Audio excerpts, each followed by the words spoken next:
Alors les enfants, maintenant nous passons à l'étape des exercices d'application. Premier exercice, réécris ces phrases en les mettant à la forme affirmative. Donc nous avons des phrases qui vont être négatives et nous on va faire la transformation vers la phrase affirmative. Ça veut dire, qu'est-ce que je vais chercher? Eh bien, tout simplement, je vais chercher les mots de la négation dont on a parlé tout à l'heure. Donc, je vais chercher au milieu de la phrase. Où sont-ils? Allez, voici. Ne et plus. Ça veut dire ces deux mots-là, je vais les enlever et je vais réécrire la phrase sans eux. Mais est-ce qu'il y aura des changements? Vous vous rappelez tout à l'heure dans la leçon quand on a dit quand je vois plus, ça veut dire dans l'affirmation il y avait encore. Donc il faudra réviser et apprendre cela. Comme ça, on peut faire les transformations. Sinon, ce sera difficile pour vous. La chèvre de Monsieur Seguin ne veut plus vivre chez lui. Je reprends maintenant la phrase. La chèvre de Monsieur Seguin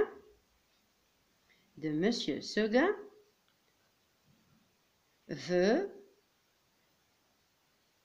encore. Le contraire de plus, c'est encore. Veut encore vivre chez lui. Et je reprends l'écriture de toute la phrase, sans oublier la majuscule et le point. Pourquoi n'est-il pas d'accord avec vous? Alors encore ici, je cherche les mots de la négation. Ah, là, j'ai seulement pas, donc il n'y aura pas grand changement.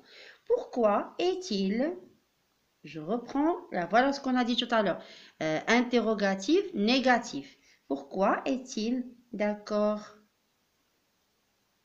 avec vous? Là, je reprends le point d'interrogation, majuscule et point. Je ne change pas le point d'interrogation. C'est une phrase interrogative. Tout à l'heure, elle était interrogative. Maintenant, elle est interrogative. Aucun chien ne tient le traîneau. Aucun chien. Donc, je vais laisser au singulier. Je vais dire un chien tient le traîneau. Tient le traîneau. Là, aucun chien ne tient le traîneau. Maintenant, oui, il y a un chien qui tient le traîneau. C'est affirmatif. Donc, j'entoure aucun et ne. Vous avez vu, la phrase est construite d'une manière un peu spéciale. Très bien, je passe à la deuxième question. Transforme ces phrases en phrases négatives. Donc là, c'est le contraire. On a des phrases affirmatives qui vont être transmises en phrases, transformées plutôt en phrases négatives. Ah, attention, ici, on a toujours. Et qu'est-ce qu'on a dit tout à l'heure? Toujours, le contraire, c'est jamais. Alors, attention. Cet enfant court toujours après les pigeons. Cet enfant ne court. Alors, je n'oublie jamais de mettre le ne. Ne court, voilà le verbe. Ne plus verbe plus pas. Ne plus verbe pour jamais. Jamais les pigeons. Et je n'oublie pas le point à la fin. Très important. Emporte mon sac dans ta chambre. Là, c'est une phrase qui est impérative. Donc, je vais mettre la négation. N'emporte pas mon sac. Alors, je commence par la majuscule et l'apostrophe parce que j'ai ici un E.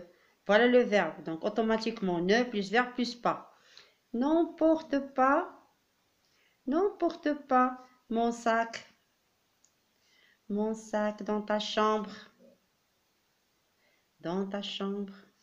Et je reprends le point d'exclamation. C'est une phrase qui a un point d'exclamation. Je ne le change pas.